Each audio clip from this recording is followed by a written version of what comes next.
Women all over are exiting out of the shadows and making headlines. Houston, Texas is about to have a 3-day shakeup. Mega Life Church and Dr. Rachel Ellis presents Women Making Headlines, an empowering women's conference May 13th through the 15th, 7:30 p.m. nightly. Follow them on all social media outlets for this free event.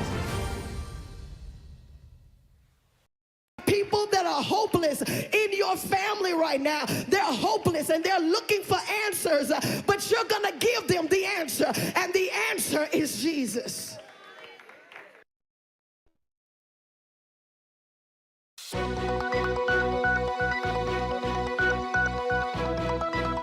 Women all over are exiting out of the shadows and making headlines. Houston, Texas is about to have a 3-day shakeup.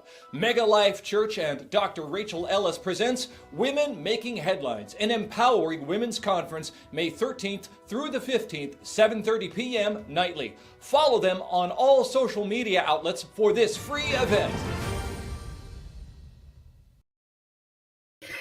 Hey, just popping on really quickly. As you see, I've got my workout gear. Why? Because I'm trying to get it together. I'm going skating tonight.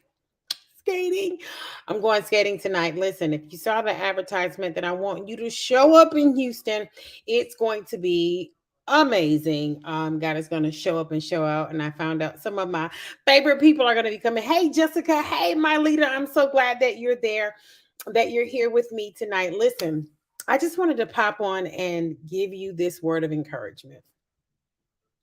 When you are close to your promise, when you are close to manifested greatness, I don't know who needs to hear this. Invite a friend, a cousin, or whatever. Hey, Val, when you are so close and after you've experienced the worst of what life has to throw at you, and when I say the worst of it, the Bible says that after you've suffered a while, then he promises to establish, strengthen, and settle you. The problem is that the after you've suffered, the suffering is the frustrating part. But when you get so close to the strengthening and the establishment and the settling, that's when the enemy will turn up his heat. That's when he will come for blood.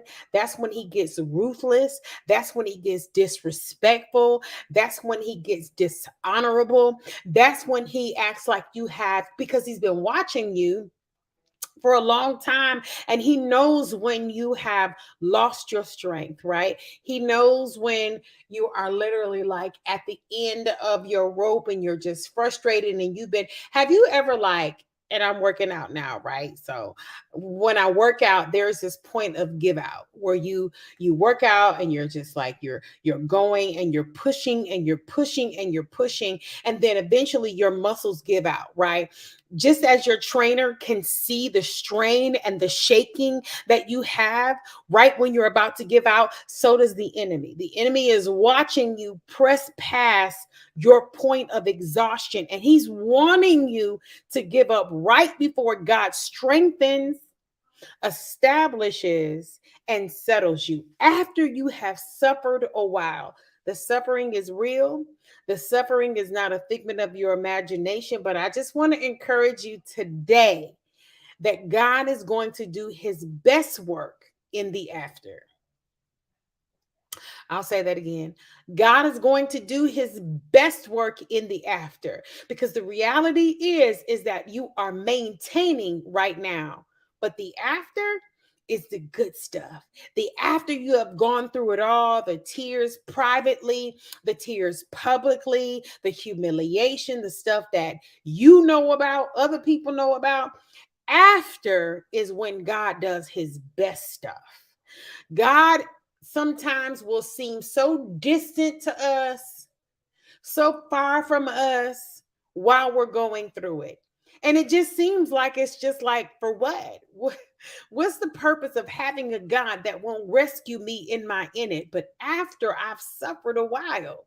Why would you allow me, God, who can do anything at any time, anywhere, all knowing, all seeing, omniscient God, all powerful? Why would you allow me to continue to go through stuff? Why wouldn't you just take me out of it instead of allowing me to suffer through it? Why wouldn't you allow the people who have pained me so to not wake up? Y'all ain't gonna lie to me to tell me that y'all ain't never had no prayer. Like, look, why is they still here? Why would you allow people to, there is one of my favorite Psalms. It says, why do the heathens rage? Why do you allow people to just get by? And then they show up with sunglasses on, like everything is everything. They walk in the building like they doing it, baby. And here it is. I have to hold my composure until God moves on my behalf, because I'm still believing that vengeance belongs to God. I'm still believing that I have to wait on the Lord and be of good courage. I have to still hold on to all of the scriptures that make sense to me, but don't really help me get through the situation. But what I want to tell you today, whether you watch now, whether you watch later, that after you suffered a little while, God has made a promise to you. The key is not to give up before you get to the after.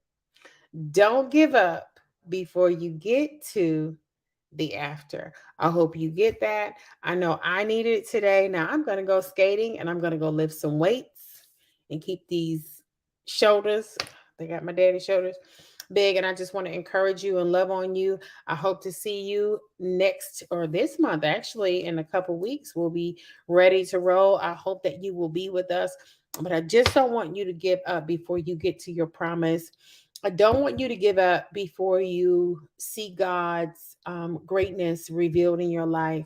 And I don't want you to have anybody or anything whispering in your ear that would make you stop. Just make you stop. There's sometimes I just have to literally just be like, la, la, la, la, la, la, literally, and just ignore all of the outside noise, because I know that I'm getting so close to it. And the closer, there's a game that we used to play, and I'm done. There's a game that we used to play as a kid, and it was red light, green light. Or they would say, what time is it, Mr. Fox? One of those little games like that. And the closer you got to the person, where they would say hot or cold or whatever the case may be, the closer you got to it, then the numbers or however the game would work, you would want to get so close before they said the final number so that you can put your hands on it. And a lot of times we're afraid, we're afraid to move forward. We're afraid to keep going because we're afraid that the person at the end is going to stop us before we get where we're going. But baby, I'm telling you, I want you to be encouraged in your heart that this is not going to be a red light moment for you, that God is literally seeing all the suffering and the promises that he's made to you in your secret space, by yourself, in your home, when you were alone and you were crying and you had to take a shower and let the water run so that nobody could see you. Or, if you were a husband and you were trying to figure it all out, and you had to go to get that payday loan to try to make ends meet, but you couldn't let anybody know how bad it really was. I want you to know that from the after you have suffered a little while, the strengthening, the establishment, all of that is here now. And God is about to do the great thing in your life. Don't give up before the after. All right, that's all I have to say. I hope you have a blessed night. Listen, this is the first speaker for the conference. You don't want to miss it. She's amazing. There are people that are hopeless in your family right now. They're hopeless and they're looking for answers, but you're going to give them the answer, and the answer is Jesus.